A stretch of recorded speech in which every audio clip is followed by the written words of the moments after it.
Adriana, Oi, que Ana. prazer, que Oh, prazer ter você aqui, viu? também. Que coisa boa. Muito bom, viu? A gente que está trabalhando bastante com pais, com crianças, né, Uhum. adolescentes. Eu acho que é super importante, né, Adriana, a gente dar um pouquinho da nossa experiência, né, para que as pessoas que trabalham com criança também, a gente tem trabalhado bastante. Oi, Chayana. Chayana é uma grande parceirona. Está Ah, entrando para ver a gente. que bom. Então, Adriana, eu queria primeiro que você se apresentasse, Adriana, para que a gente pudesse iniciar os nossos trabalhos, né? Tá Hoje. bom. Obrigada, Ana. Eu fiquei muito entusiasmada. Eu estou num processo de também compartilhar o que eu conheço, né, o que eu venho me alimentando na clínica, com os meus filhos, né, que já fizeram terapia MDR, e foi assim maravilhoso o resultado. Eu Uhum. sou encantada com os resultados e eu me senti muito honrada em partilhar. Eu sou psicoterapeuta há 12 anos, né, mas descobri o MDR recentemente e estou trabalhando cada vez mais com traumas complexos, com crianças e com os seus pais e tenho ficado cada vez mais encantada com o processo. O processo hoje é bem mais rápido, mais dinâmico e bem mais profundo do que antes. Claro que a terapia sempre tinha bons resultados, mas com MDR isso é muito mais visível e os pais Uhum. passam a compreender que trauma não é apenas um medo de alguma coisa. E eu É trouxe esse relato verdade. para te falar também, para partilhar, porque é essa associação mais fácil que os pais fazem, né? Quando não existe essa associação, eles ficam se perguntando, mas trauma de quê? Quando foi? Né? A gente não percebeu. Enfim, essa é a minha caminhada, né? Muito bom, Adriana. Deixa eu me apresentar, porque está entrando pessoas que eu não conheço, Tá né? certo. E tem algumas pessoas que entraram que eu ainda não conheço. E eu vou ter o Uhum. prazer de me apresentar. Eu sou Ana Lúcia Castelo, né? Eu já tenho uma longa estrada terapêutica, né? Eu trabalho com terapia há 39 anos, né? E há 15 anos eu conheci o MDR. O MDR mudou a minha vida profissional, né? Eu hoje sou feliz trabalhando. Eu hoje tenho 2 consultórios cheios. Eu hoje dou cursos de formação em MDR, tenho cursos de educação continuada, mas eu digo que eu sou feliz porque o MDR trouxe felicidade para a minha vida. Por quê? Uhum. Porque a gente consegue ajudar as pessoas de uma maneira muito mais rápida, né, do que as terapias verbais convencionais. Eu sou uma terapeuta verbal. Trabalhei Uhum. quase 19 anos com terapia verbal, né? Hoje eu trabalho 99% com MDR, né? O meu dia ele é bem longo, né, Adriana? O nosso dia é bem longo, né? Mas o nosso tema hoje, né, é um tema muito interessante. São as crianças, os traumas, os transtornos de estresse pós-traumático e MDR. A Uhum. Francine Shapiro, que é quem desenvolveu o MDR, Adriana, você sabe disso, ela dizia que os eventos traumáticos geram nas crianças problemas graves no desenvolvimento emocional e podem desenvolver crenças negativas sobre elas e sobre o mundo, né? Então, a gente vai falar um pouquinho sobre isso, né? Nós vamos começar falando sobre traumas, depois a gente vai falar um pouquinho sobre traumas complexos, depois a gente vai falar sobre todas as nuances do trauma na vida da criança. Vou falar um pouquinho sobre os traumas gestacionais, que esses Uhum. são bem interessantes, né, Adriana? E vamos lá. Eu queria te perguntar um pouco como é que você tem visto na tua experiência clínica essa coisa de crianças chegando com traumas simples, né? Que são aqueles traumas onde a criança vivencia uma situação única, né? Que é um trauma de evento único. Como é que tem sido a tua trajetória trabalhando com esse tipo de trauma? Ana, assim, hoje eu tenho me dedicado cada vez mais a o lema que a Francine traz para a gente, que é de que os traumas, eles deixam marcas em formas de rede, de redes de memória. isso foi fundamental para a minha prática ter mudado. Por quê? Porque esse conceito, ele vai dizer que a gente tem que olhar para a complexidade do trauma psicológico. Claro que a gente tem traumas de evento único. Esses era bem mais fácil quando chegava na clínica, até as crianças, eu brincava muito com as crianças, esse é mamão com açúcar, né? Esse a gente já sabe. Esse está na rede de Verdade. memórias, esse está na rede de memórias explícita, né? A criança, ela relaciona o episódio, ela tem a cena, a gente é capaz de montar o pensamento e a emoção, ou seja, montar o protocolo para tratar em algumas sessões algo específico. E aí existem as fobias. Essas encantam as crianças. E eu até digo que eu gosto muito de começar a trabalhar, mesmo com aquelas crianças que têm traumas complexos, os traumas simples, porque esses encorajam a criança e fazem com que os recursos eles surjam. Porque as crianças que enfrentam traumas complexos, que a gente vai já entrar um pouquinho, elas ficam descrentes. Elas não acreditam mais no seu corpo, elas não acreditam mais em si mesmas. Então, por mais que a gente tente fazer sessões de recursos, com essa criança é muito difícil instalar um lugar seguro. E aí essa criança, ela fica, mas não existe lugar seguro, né? Eu estou insegura em todos os lugares. Então, na minha prática, isso tem sido bem mais observável. As crianças, elas topam muito uma psicoeducação voltada para o tratamento de trauma psicológico. A dificuldade que a gente tem, mas logo, logo os pais se encantam, é de que os pais percebam que ali trata-se de um trauma. Porque quando a gente pergunta, eles dizem, Adriana, eu tinha trauma de barata quando era criança. Eu tinha trauma de cachorro. Então, as pessoas associam trauma a fobias. E a fobias específicas.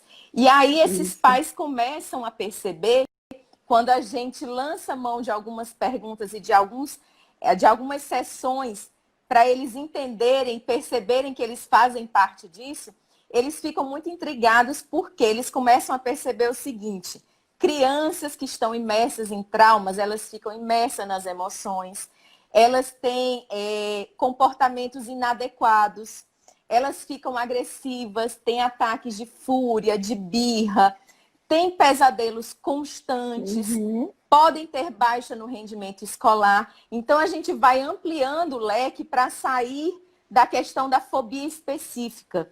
E aí os pais começam a perceber quando é que eles vão participar da terapia, quer seja na fase de preparação ou na de reprocessamento. Que é aí que eles se encantam. Tem um pouco de medo, né, Ana? Muitas vezes. Mas muitas topam. vezes, exato. Eu tenho uma experiência bastante grande trabalhando com crianças com traumas, né, de todo tipo, crianças até pequenininhas, né, que passaram por eventos traumáticos muito sérios. E uma das coisas que me preocupa, quando eu tenho um projeto social que chama Projeto Boa Borboleta, onde a gente trabalha com crianças que vivem em vulnerabilidade social. Então, essas crianças, a rede de memórias dela, como você falou, são redes de memórias vivenciadas pela negligência, pelos traumas grandes de apego, né? As perdas, lutos, separações e principalmente, né, Adriana, uma das coisas que me preocupa muito são os traumas de violência, né? Por quê? Porque esses traumas fazem com que as crianças desenvolvam várias comorbidades, né? Que estão dentro do esquema traumático, né? Sim, Porque alteram a química, né, Ana? Alteram não a tenha química dúvida, cerebral. não tenha Isso faz dúvida. toda a diferença. Sem dúvida. E a fobia, como você estava falando, a Francine Shapiro já falava isso, que os traumas geram fobias muito fortes nas pessoas que vivenciam esses traumas. Mas além das fobias, as crianças podem desenvolver transtorno de ansiedade generalizada, transtorno disruptivo de regulação de humor, transtorno bipolar, transtorno desafiador positivo, as fobias diversas, TDAH e um transtorno de apego reativo. Quer dizer, são vários tipos de transtorno, né, Adriana, que podem ser evidenciados quando esse cérebro da criança, com as partes do cérebro da criança, elas não estão integradas, como você falou Sim. anteriormente. Porque uma das condições que o trauma causa é exatamente essa. É uma desintegração das partes do cérebro, Sim, certo? e eu tenho até, Ana, um exemplo, que foi um exemplo que me encantou muito no começo, quando eu comecei a implementar alguns protocolos de MDR com uma criança de 4 anos, né?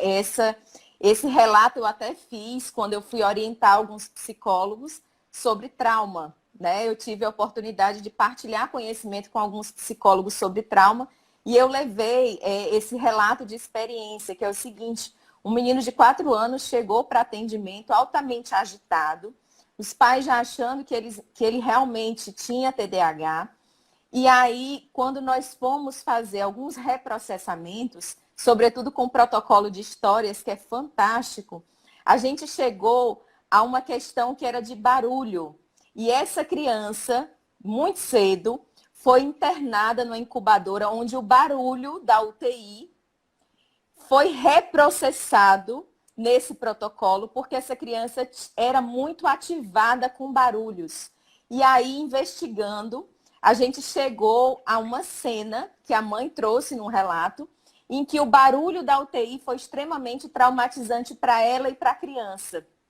Eu E a gente acredito. reprocessou isso. Então, assim, na base, existem muitos traumas que a gente chama de traumas precoces, pré-verbais e traumas gestacionais que desencadeiam transtornos que a gente olha, né, como um quadro de TDAH, de ansiedade.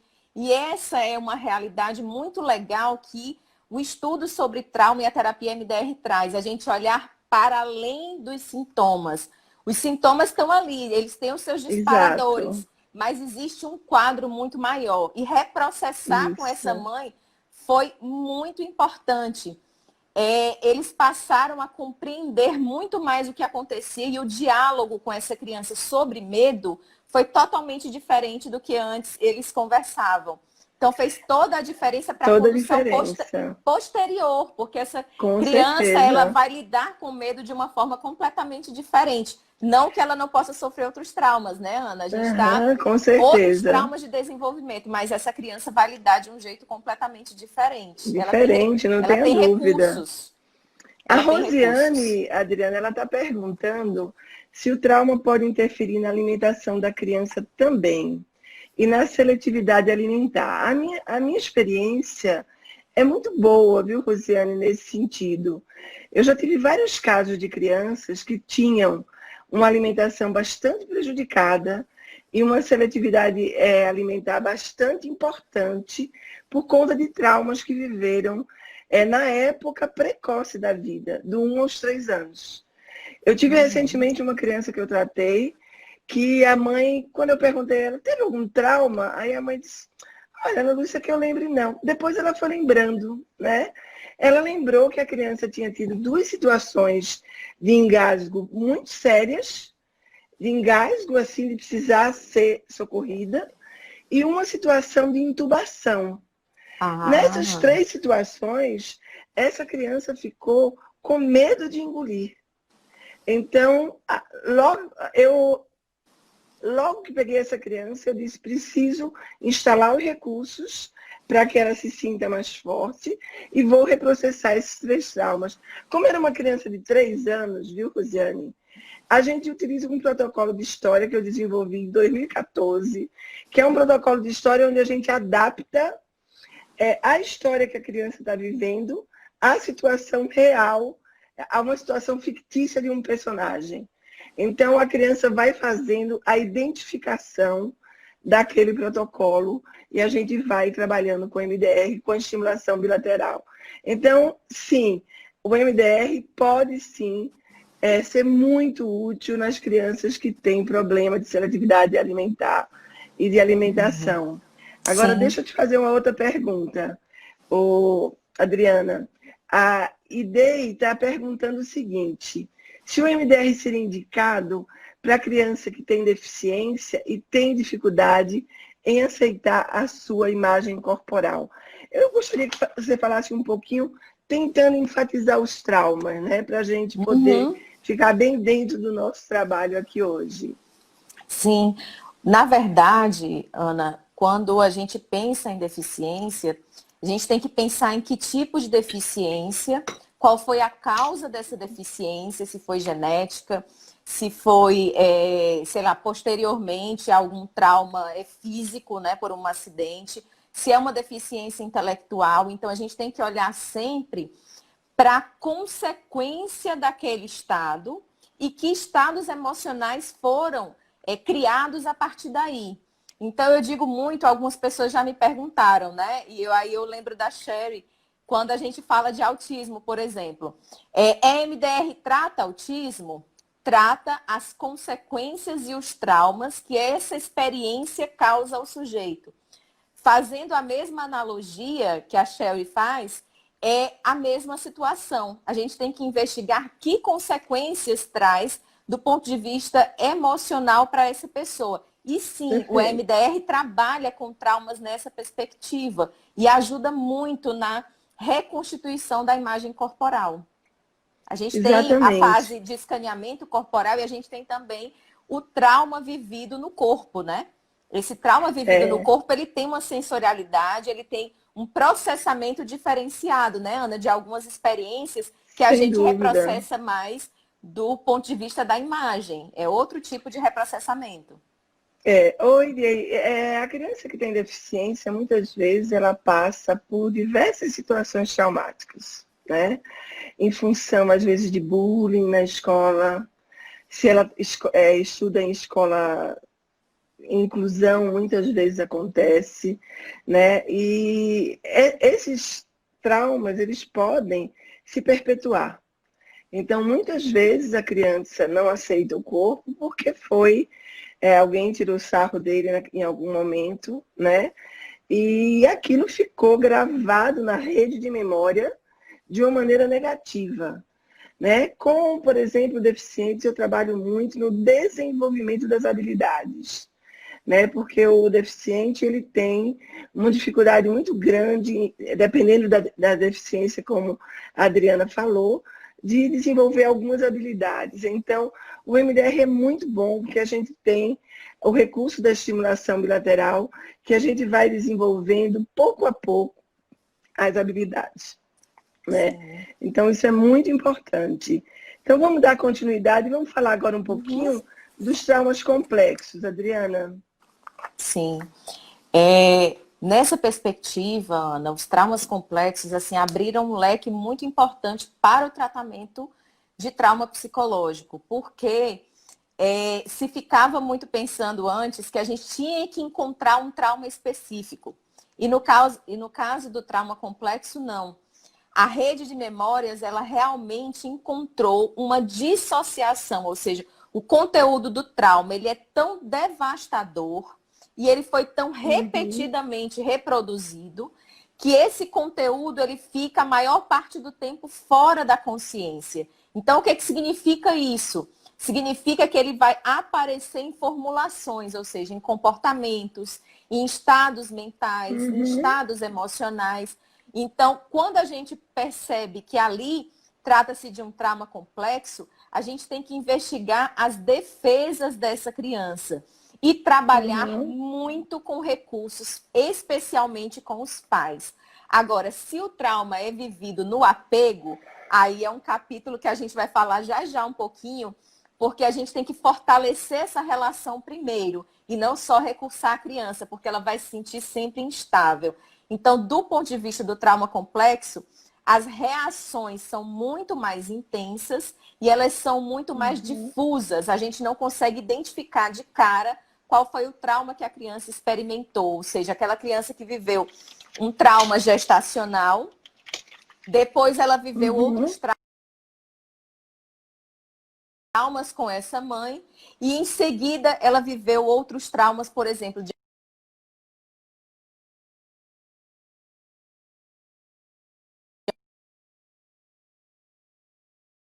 né? Que aí a criança desenvolve o transtorno do estresse pós-traumático, que a gente vai falar daqui a pouco. Isso. As crianças com traumas Travou um complexos, pouquinho, elas Ana. têm... Pronto. As crianças com traumas complexos, elas geralmente experimentaram vários eventos adversos durante toda a vida, né? E isso é uma coisa que, como resultado, elas sofrem, assim, de uma série de pluralidade de transtornos, incluindo uma desregulação de afeto muito grande, padrões disfuncionais de apego, como eu falei anteriormente, uma regressão de comportamento e principalmente condutas agressivas. Sabe, Adriana, uma das coisas que eu oriento muito os pais é de que quando uma criança começa a apresentar sintomas muito diferentes do que ela habitualmente apresenta, é importante que os pais parem para fazer uma avaliação. E ela e os pais muitas vezes ficam bravos, muitas vezes batem até nas crianças, né? Quando as crianças têm... Eu tenho casos, né, de uma mãe que quando a criança gaguejava, ela batia na criança, porque dizia que a criança não podia gaguejar. Aí é que a criança gaguejava. Então, a fala para essa criança virou um problema. Então, quando ela pensava na fala, ela dizia, se eu gaguejar, a minha mãe vai me bater, então eu não vou falar. Ou então, não vou falar com a minha mãe. Então, você imagina como fica a comunicação dessa criança no contexto familiar. Terrível, né? Falando agora sobre essa questão de fala, a Jodilei, ela pergunta o seguinte, uma criança com 2 anos de idade que quase não fala, ou seja, só fala papai e mamãe, mas muito raramente. Mudo, não é porque já falou. Pode ser algum trauma? O que você acha, Adriana? Ana, pode ser algum trauma, Oi? mas a gente tem que pensar, pode ser um trauma. Tá me ouvindo? Tá travando.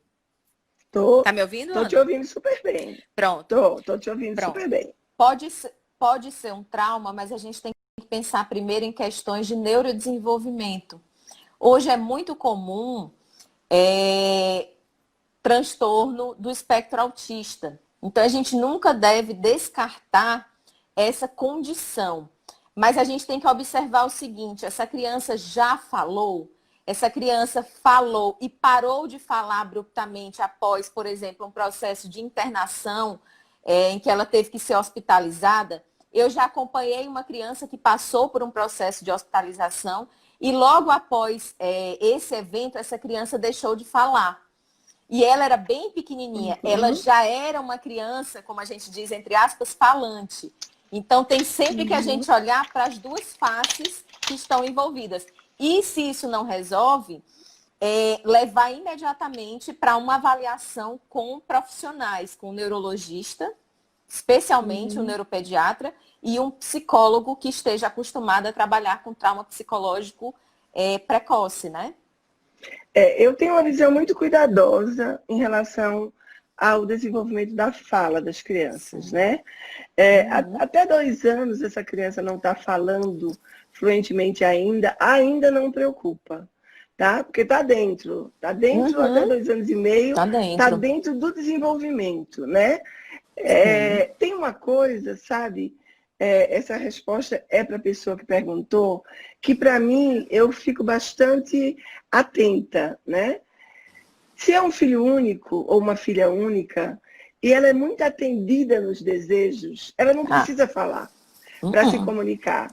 Então, as crianças que são filhas únicas, principalmente, elas têm, às vezes, demoram um pouco a desenvolver a fala, porque são muito atendidas nos desejos. Ela faz, aí já está na mão, já está na mão.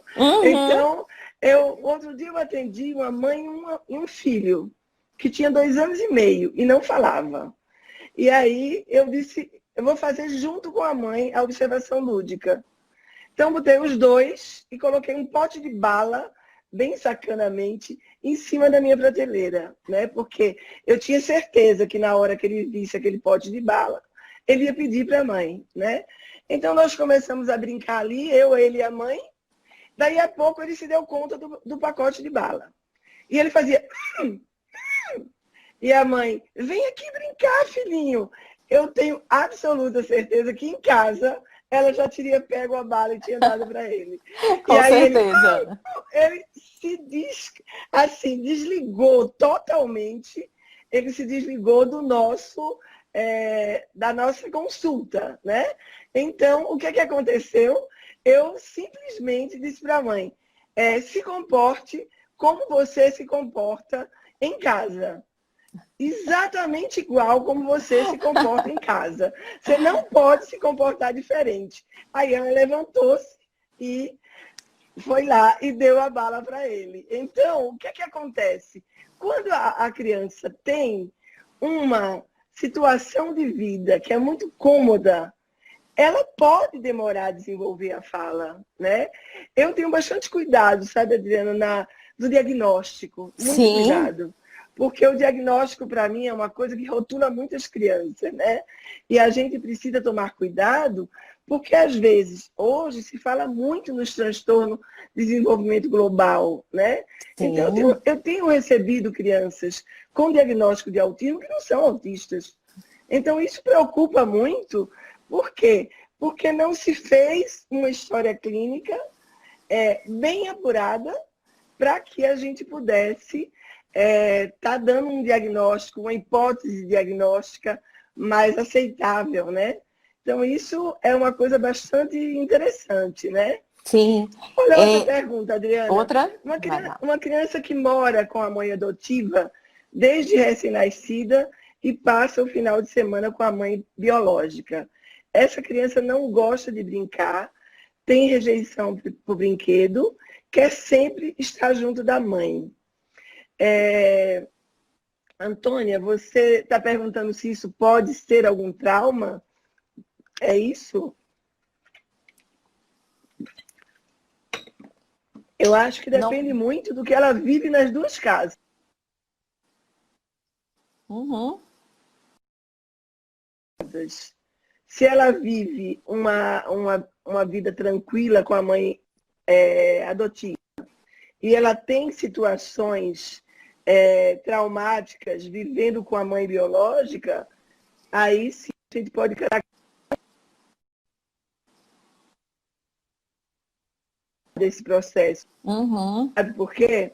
Porque normalmente as crianças que são adotadas, elas são separadas dos pais por algum motivo grave, né? Sempre tem um motivo grave. E aí ela retorna para junto da mãe biológica. Então, pode ser que ela viva nesse contexto alguma situação onde ela viva alguma violência, alguma situação complicada, e aí ela se embota, como a gente fala, né, Adriana? O que Sim, você acha disso? eu lembrei de uma situação, Ana, que não de uma experiência concreta, né, de abuso, de violência, mas eu me lembro da própria experiência da gestação de uma criança adotiva. Aí a gente vai para o trauma de apego vivido na experiência da gestação, muitas vezes, né, do não sou amada, não fui querida, né, não fui desejada. Eu sobrei, digamos assim, nessa relação. E aí, muitas dessas crianças, embora voltem ou possam voltar para o retorno com essas pessoas, essas crianças podem, né? Eu já acompanhei várias, elas podem duvidar do amor e isso ser muito confuso. Isso ser a fonte traumática ser essa e não um fato externo, sabe? Eu já atendi uma criança que ela dizia que as pessoas na escola falavam mal dela.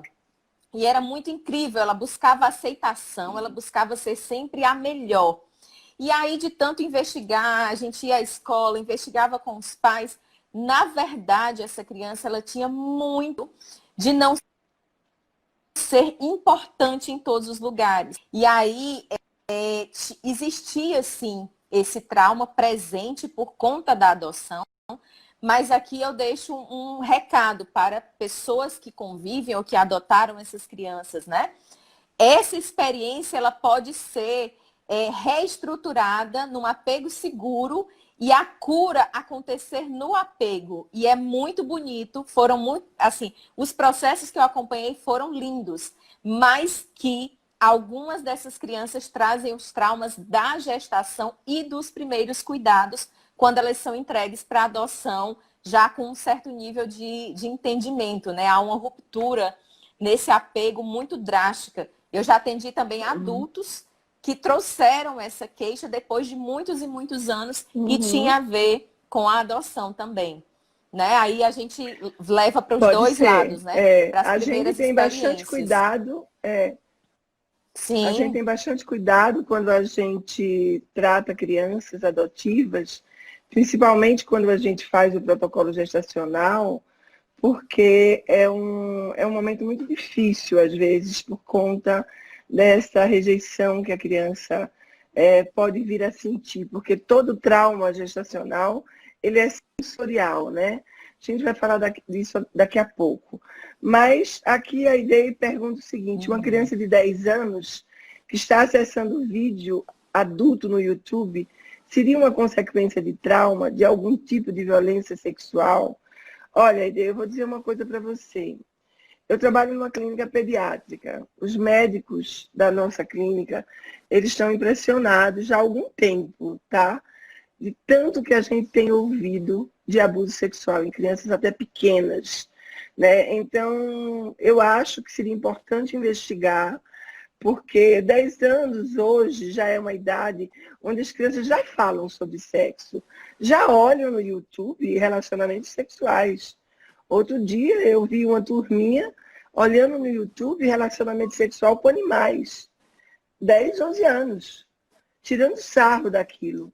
Então, assim, é muito importante que os pais tenham critérios, né, em relação ao que essas crianças veem. Hoje a gente sabe que todos esses aplicativos, eles têm uma forma de você colocar a exposição à idade da criança para que ela não acesse vídeo de adultos. Mas eu não descartaria não, viu? A possibilidade de ter algum trauma de violência sexual, não descarto. Porque a gente tem visto muito nos nossos consultórios. Não é, Adriana?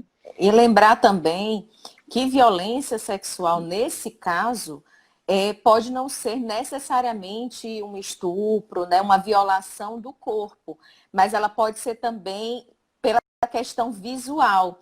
Essa criança ela pode ter sido estimulada, por exemplo, eu já acompanhei uma situação, algumas situações assim, vendo, né, ou pelo menos ouvindo os pais na relação, e essa criança já grande, ela começa a ser estimulada, e essa situação traumática, a criança precisa reviver.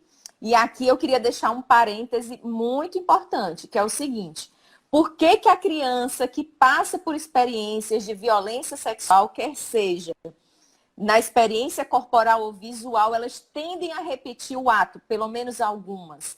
Elas precisam reelaborar essa experiência e elas não têm recurso. Por que que elas não têm recurso? Porque as partes do cérebro que reprocessam essas experiências, elas ainda estão em desenvolvimento.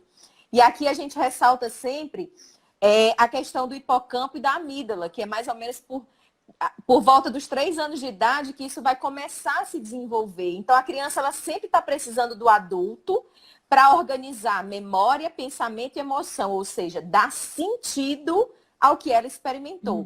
Se o adulto não acessa essa experiência e não ajuda a criança a reformular e a dar o verdadeiro significado, que é o seguinte: essa experiência é adulta. Essa experiência não é de violência. Essa experiência não é com você. É aquele famoso dado de realidade, né, Ana? Que é um entrelaçamento, um dos entrelaçamentos cognitivos que a gente usa muito com criança. Então, se a criança ela não tem acesso a isso, ela pode sim tentar reelaborar um trauma através de um vídeo como esse. E é muito danoso, porque vai tirar a criança da condição de criança, e essa criança, pelo menos de algumas que eu acompanhei, elas passam a ter outro tipo de comportamento que é muito viciante: mentir.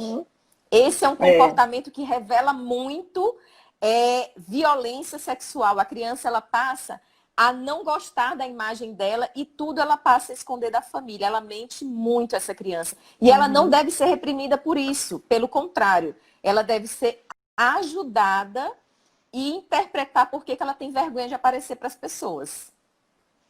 Perfeito.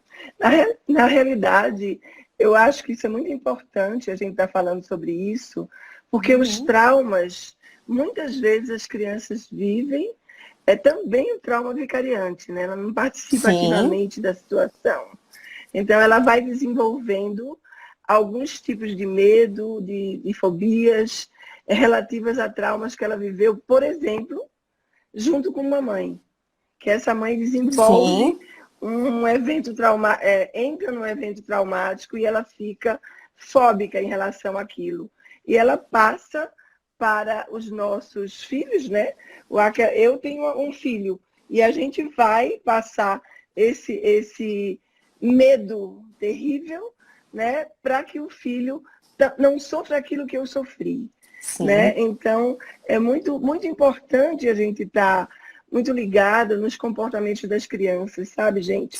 E eu gosto muito da psicoeducação, né, com as crianças, onde a gente começa a trabalhar ensinando as crianças, quando são pequenas, por exemplo, em relação à parte sexual, de falar sobre os jogos genitais e não falar de periquita, de pipi, de pinto. A gente tem que falar de vagina, de pênis, né? Usando o termo científico, porque para que a criança não tenha, de jeito nenhum, uma aversão à parte sexual. Mas dizer que aquela região é uma região que não deve deixar ninguém mexer. Os traumas sexuais, gente, eles são carregados nas costas das pessoas por uma vida inteira. Estou cansada de reprocessar com a MDR traumas sexuais de abuso, de violência, né, que são terríveis. Então, a psicoeducação, já começando a falar, né, Adriana, um pouco, a gente pode iniciar orientando os pais de como identificar os sintomas dessa criança. Porque, às vezes, gente, o que o pai vê não é o que a criança está sentindo. O que você acha disso, Adriana? É muito comum usar a psicoeducação com a criança e a gente ter que fazer... Ah, congelou. Não Conseguiu ouvir agora? Eu estou te ouvindo. Conseguiu ouvir? Tô. Tá. É porque tá parando um pouquinho, tá travando. Nessa parte da psicoeducação, Ana, eu gosto muito de trabalhar com as emoções, mas eu gosto muito de trabalhar como a criança quer que os adultos entendam as emoções dela. Então, é muito comum eu dizer assim, o que você gostaria que seu pai soubesse ou que sua mãe soubesse da tristeza que você sente? E aí a gente começa a investigar, começa a brincar com as emoções, porque muitas vezes elas estão escondidas. Então, eu brinco muito do esconde-esconde das emoções, né? Uma raiva esconde uma tristeza, esconde uma dúvida. Então, sempre as emoções elas estão imbricadas. E o que eu gosto de fazer também é relacionar as emoções que os pais sentem por suas crianças. Porque aí essa é a melhor psicoeducação para o pai, porque muitas vezes, nesse processo de psicoeducação, o pai acaba descobrindo que ele tem dificuldades, por exemplo, em lidar com frustrações. E isso é uma história anterior, muito antiga, que não tem nada a ver com o filho dele. E aí ele começa a perceber que a criança nasceu já frustrando ele. E aí eu costumo perguntar muito assim, desde quando seu filho te frustra? E aí a pessoa fica paralisada. Poxa, Adriana, ele me frustra desde a hora que ele nasceu e eu não pude mais trabalhar. E aí isso é fantástico, é libertador para uma mãe, por exemplo. Porque não tem nada a ver com gostar e não gostar do filho. Tem a ver com o trauma que ela não superou. E aí quando a gente reprocessa essa experiência, automaticamente aquela criança tende a não frustrar mais aquela mãe. Aquilo torna-se natural. Então, a psicoeducação, ela vai nessas duas vertentes. de orientar a criança sobre memória, o que ficou guardadinho ali que de vez em quando aparece. Então a criança gosta muito disso, né? O que isso aqui está dizendo? Principalmente as crianças mais velhas, de 7, 8, 9 anos. Elas adoram esse tipo de Perfeito. diálogo e jogos. Os pequenininhos não, eu gosto mais de inventar as histórias. Se bem que eu fui pega uma vez no flagra, que a menina olhou para mim e falou: ei, a passarinha sou eu. Para de contar a minha história. Para de contar a minha história. Eu disse: e você quer que eu dê qual nome? Dê o meu nome, pode dar o nome da passarinha. Essa história não é minha, né? Aí eu disse: é. Você quer que eu dê teu nome? Quero. Então, Perfeito. assim, é surpreendente mesmo. Sem dúvida. A gente está falando muito em reprocessar com o MDR. É Uhum. super importante, né, a gente falar um pouco do MDR, que é uma abordagem terapêutica, né, onde a gente entende que o cérebro tem um processamento adaptativo de informação e que as memórias funcionais, elas ficam bem alocadas nesse processamento. Quando o indivíduo sofre algum evento traumático, essas memórias são tão fortes que esse processamento adaptativo de informação não consegue lidar com elas e desloca para outras áreas do cérebro e ali elas ficam alocadas. Ainda não se tem registro científico de onde essas memórias ficam alocadas quando elas se deslocam do processamento adaptativo de informação. Mas o que a gente sabe é que, quando a gente promove a estimulação bilateral, essas memórias podem ser reprocessadas, ativando os dois hemisférios cerebrais, e a pessoa vai dessensibilizando a força do trauma, a força da emoção, a força das sensações corporais, e aí ela pode conseguir alocar essas memórias novamente ao processamento adaptativo de informação. Então, Adriana, sabe o que eu gosto muito de fazer com algumas crianças? Às vezes as crianças, elas percebem que tem uma parte delas no comando. Por exemplo, é muito comum a gente ouvir uma criança dizer assim: olha, eu tenho um diabinho aqui que fica mandando eu fazer coisa errada. Mas aí vem o anjinho e diz: não faz, você vai se dar mal. Mas esse diabinho é sempre muito mais forte. Isso são partes, né? São estados de ego que estão dissociados e a gente pode fazer uma integração desses estados de ego, né? Dentro de um contexto terapêutico. Com crianças a gente trabalha de uma maneira muito lúdica, com bonecos. Eu tenho, inclusive, o diabinho e o anjinho, né, no meu consultório, porque aí a gente vai, porque aqueles dois a gente não pode jogar fora, porque estão dentro da rede neural da criança. Então a gente tem que integrar e fazer com que esse anjinho ele consiga ter um domínio maior nos comportamentos, nas ações da criança. E não deixe que esse diabinho, né, assuma o comando o tempo todo. Né? E saber que Pode o falar. diabinho, e saber, Ana, que o diabinho ele tem uma função.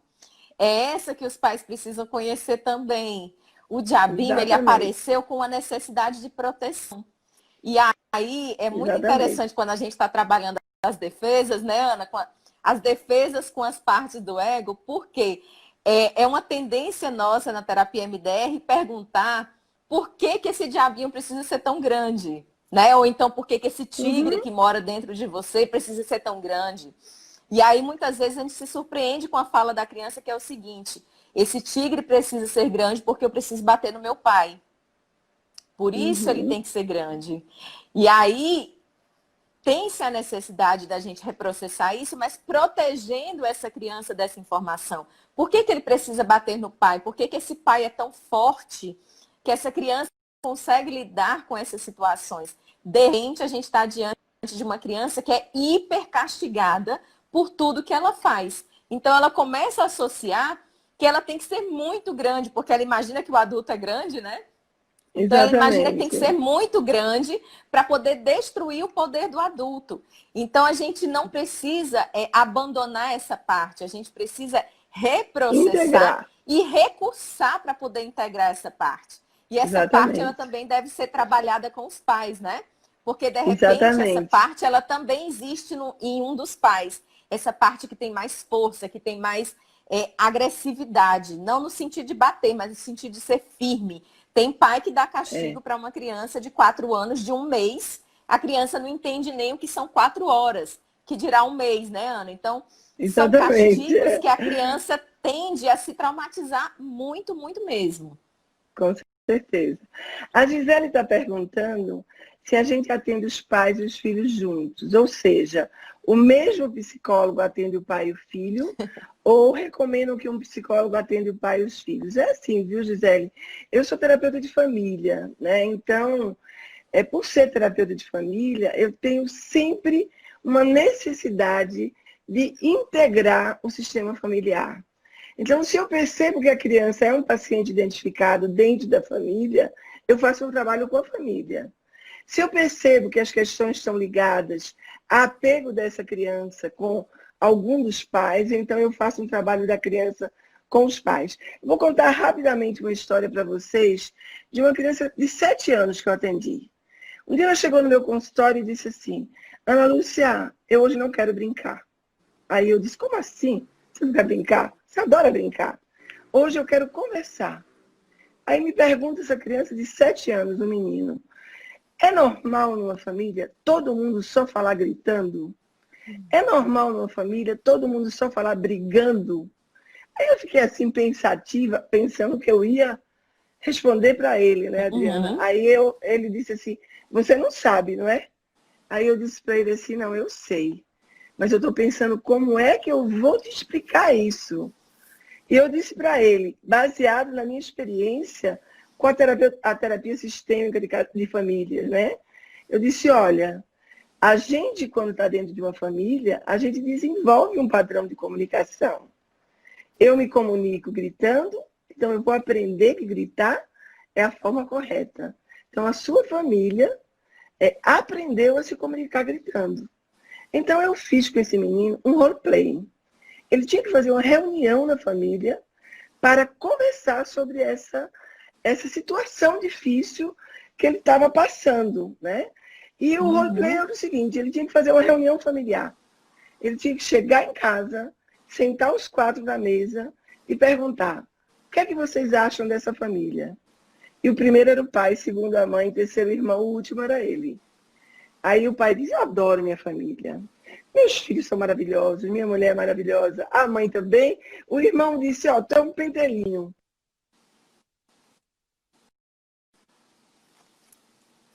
Travou um pouco, nessa Ana. família. Sabe por quê? Porque nessa família as pessoas só gritam, as pessoas não se comunicam. Então, eu não quero viver mais aqui, eu quero viver na casa da minha avó.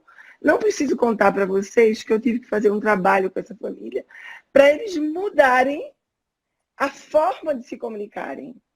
E pasme o que eu vou contar para vocês, qual foi o primeiro exercício. Eles tiveram que passar uma semana sem falar dentro de casa.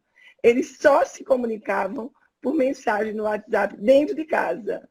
A mãe disse que foi a maior tortura que ela viveu na vida, foi aquela semana, porque eles aprenderam a gritar. Então, respondendo a tua pergunta, eu gosto muito mais de atender o núcleo familiar todo ou o sistema familiar que está doente. Pai, mãe, pai, filho, mãe, filha, aí eu trago para terapia e trabalho, tá? Você quer dar algum depoimento sobre isso, Diana? Ana, só falar que eu costumo também atender o núcleo familiar que está mais adoecido ou que precisa de mais recursos.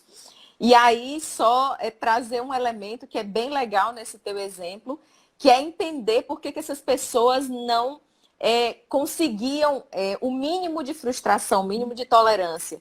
Nesse caso, né, sem a gente entrar em muitos detalhes, é sempre bom a gente observar que uma criança que tem poucos níveis de limites é uma criança que tende a ter pais com poucos limites. E aqui eu quero fazer uma ressalva: limites não são ordens, são limites emocionais. Tem pais que não suportam receber 2 nãos do filho que já grita. Mas quer dizer 25 nãos numa frase para a criança e ela não se desorganizar emocionalmente. É verdade. E aí vem os sistemas familiares, né, Ana? A gente precisa entender Exatamente. que sistemas familiares produziram esses tipos de comportamento nos pais, e aí a gente tem que acolher e depois treinar. Porque muitas vezes, quando as pessoas não têm esses recursos, essa habilidade ela tem que ser desenvolvida de alguma forma. E Exatamente. esse teu treino foi prova de fogo, viu, Ana? Olha, eu vou dizer para vocês uma coisa, nessa pandemia, vamos falar um pouquinho da pandemia. Eu tenho tratado muitas famílias que passaram situações traumáticas grandes, Sim. mas que estão tendo vários problemas de relacionamento em casa. E uma das coisas que eu tenho percebido nos trabalhos com as famílias é que, às vezes, esse núcleo familiar, ele está fazendo com que as pessoas entrem nessa coisa muito agressiva, muito poderosa, de poder mesmo dentro da família. Sabe, filho gritando com o pai, uma coisa assim, bastante importante. Né? E isso a gente pode trabalhar para a gente fazer com que esse sistema modifique o tipo de relação nesse momento tão difícil, né? A ideia está perguntando se a gente está fazendo trabalho de MDR com criança online. Olha, eu desenvolvi um curso de MDR com criança online, que ficou muito legal, que eu desenvolvi vários tipos de arquivos online para a gente trabalhar com as crianças. Então, eu estou trabalhando direto, as crianças estão amando. Né? O Zoom é uma plataforma muito boa de trabalhar com as crianças, que algumas já conhecem, porque estão tendo aula pelo Zoom. Então, eu estou trabalhando direto. Todos os meus pacientes voltaram, com poucas exceções. Só os pequenininhos eu não voltei. Os bem pequenininhos não dá para trabalhar, os 2, 3 anos não dá para trabalhar. Sim. Né? Essa Você experiência tá trabalhando? Essa experiência tem sido muito rica, Ana, porque a criança, quando ela liga a câmera, né, ela está mostrando para a gente o mundo dela, o novo mundo dela. E aí, esse novo mundo, a gente tem que olhar como recursos, né? Eu peço muito para as crianças, observa, vamos dar uma olhada em 360 graus aí no teu quarto ou no teu escritório, vamos ver o que é que você tem aí. E eu sempre tenho um material antes, né, que a gente combina o que é que vai fazer, e eu tenho também a experiência do espontâneo, porque é isso que as nossas crianças têm perdido muito. A espontaneidade, tudo a gente artificializou. Lavar as mãos é um procedimento, sair de casa é outro processo, quando as crianças elas precisam do espontâneo. Então, muitas crianças, elas voltaram ao atendimento com a necessidade de estar com outras pessoas. E aí pode, né, e apareceu em algumas famílias o luto, perda de pessoas queridas. Então, a gente teve que reorganizar o plano de tratamento de muitas crianças, porque no MDR a gente trabalha assim, né, Ana? Existe o plano de tratamento, mas esse plano ele é estratégico. Ele muda a partir da mudança das condições da criança. E tem sido, assim, uma experiência muito, muito rica. Boa, né? Muito rica, muito rica. O pessoal está perguntando, Adriana, do meu curso de criança. Esse curso, gente, está na plataforma Hotmart. Quem, por um acaso, não pegou o link da plataforma Hotmart, me manda no meu Instagram uma solicitação, aí eu passo para vocês. Na plataforma, além do meu curso, eu dando o curso online, vocês vão ter todo o material, tá? Muito lindo o material. A gente fez com muito amor e as crianças estão amando. Então, me procura no meu pessoal, ou no WhatsApp, ou então no meu Instagram, e eu passo para vocês, tá certo? Agora a gente vai trabalhar um pouco, né, Adriana? A gente está nos 5 minutos da live, e a gente vai mostrar um pouco para vocês como que a gente pode ensinar alguns recursos para as crianças que têm traumas simples, principalmente. Né? Os primeiros recursos que a gente ensina são os da respiração. A Adriana vai ensinar um, eu vou ensinar outro. Vamos lá, Adri. Tá bom. Eu trouxe também, Ana, o nosso companheiro, né? Depois a gente fala sobre ele. A gente chega lá. Primeira respiração. Vamos lá, gente. É uma respiração bem simples. Toda criança consegue fazer, desde as pequenininhas até as mais velhas. A gente ensina sempre que a criança tem que parar e respirar enquanto ela observa uma parte do corpo. Você pode brincar usando bichinho de pelúcia, o bichinho de pelúcia em cima da barriga, para o bichinho subir e descer, contanto que a criança entenda que ela tem que cheirar a florzinha e soprar a E vela. soprar a velinha. Então, Perfeito. muitas escolas já fazem essa respiração em aulas de educação física, então a criança ela já entende. Só que você vai fazer isso para a criança entender que o corpo dela ali precisa de energia boa, e ela precisa parar para poder respirar energia boa. Perfeito. Eu vou ensinar agora outra respiração. É a respiração tática, que a gente chama que é a respiração do quadrado. Ela é muito fácil, porque a gente pode falar para a criança, olhe o primeiro quadrado que tiver na sua frente e tenta fazer a respiração. Então, ela inspira na lateral, segura o ar, expira na outra lateral, né? Inspira, segura.